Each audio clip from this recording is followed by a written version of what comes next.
I'm Catherine Joseph. I'm an architect and project manager at 3XN, working out of our New York office. Fantastic.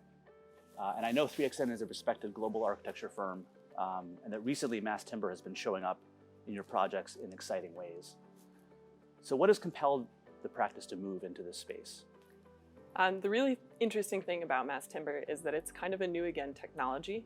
We have built for a long time with timber, and for a variety of reasons, fire safety, increasing urban density, and the limitations of tall, large-scale buildings, we moved away from it as an industry.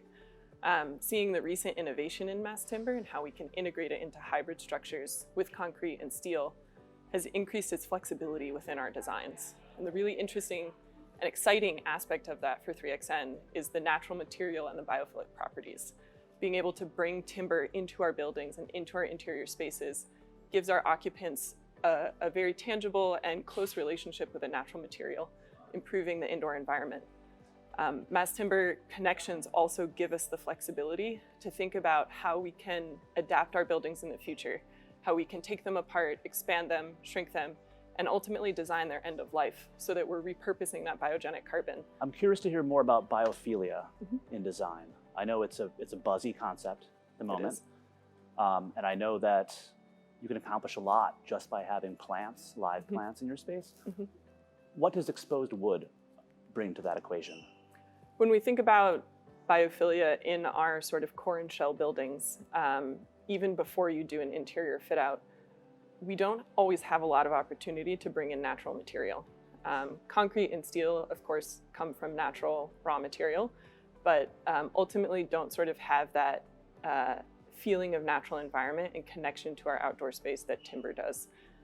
A lot of the new innovation with mass timber is allowing us to keep it exposed so that our structure is an exterior material, a natural material that can be touched, that can be seen. It has a natural visual warmth, it has a natural texture, and depending on the species that you use, it has a scent. And so it really contributes to that feeling of connecting occupants to the outside without having to bring in additional elements. It's part of the core design of the building. Excellent. So speaking of total timber immersion in your work, tell us about the T3 Bayside project in Toronto that I know you're very involved with, which we also have on display in our reframed exhibition. Yeah, so T3 Bayside is a pair of buildings in the Queens Quay neighborhood in Toronto on the shore of Lake Ontario. The buildings are being developed by Hines, who has actually been an industry leader in timber construction for quite a while. And they invited us to collaborate on the design, which we were very excited about and thankful for. The pair of projects really form a gateway into the neighborhood. And so the design focus from the beginning was about activating the public space and activating the public plaza between them.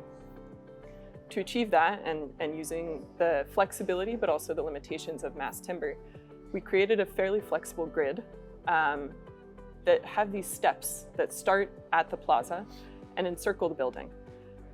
These steps create double height connectivity and a space for activity to happen at the perimeter of the building, sort of starting in the plaza and going up and around the building.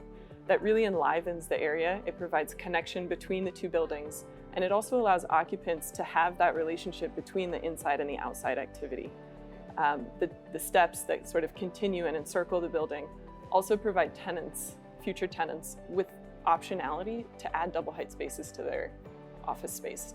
And so it contributes to a sort of social flexibility and social interaction that we're encouraging throughout a lot of our projects.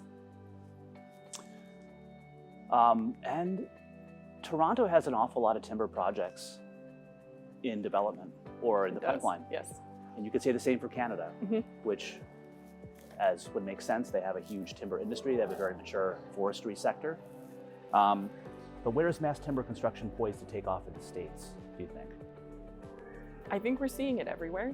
I think the interesting thing about mass timber and sort of its widespread adoption that we hope for in the future, every location and every jurisdiction has to find comfort with the building code, with safety requirements, and sort of change their building practices on their own.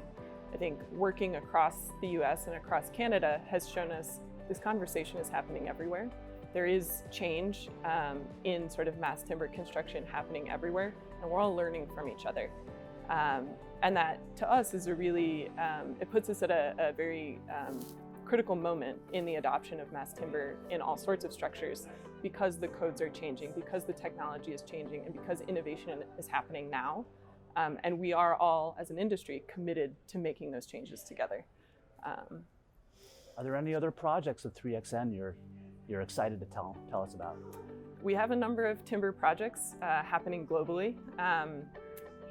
Cobot Hub is an innovation headquarters for 2 independent robotics companies. It's located in Odense, Denmark, and their mass timber was selected as the primary construction material because of its flexibility in construction, that we can use mechanical joints, we can think about adaptability of the building over its lifetime, and again, ultimately design its end-of-life reuse of the timber in another way. The New Sydney Fish Market is a very exciting project in Sydney, Australia. It's a new fish market on the waterfront, replacing an older fish market that didn't have any public access. And so for that project, we were tasked with thinking about how a new fish market can integrate public amenity and public access to the waterfront with industrial scale fishing operations. Tying those 2 programs together at the waterfront also required that the building act in service to its context. For this building in particular, that meant thinking about its environmental footprint. How much energy is it using? Where is waste being sort of collected and reused, particularly fish scraps? But ultimately, it's built over the water, and so we had to think about water itself. The roof of that structure, it is an open air sort of market, and so the roof structure has been designed to collect rainwater, and the overall fishing operations and programming have been designed to reduce water use overall. Their timber was used for the roof, both for its natural quality and natural warmth, but also because it excels in marine environments. And so when we think about timber's best use applications, it does have natural qualities that make it suitable to scenarios, in addition to having biophilic properties and also reduced embodied carbon. That's a really stunning project. Thank you. Yeah.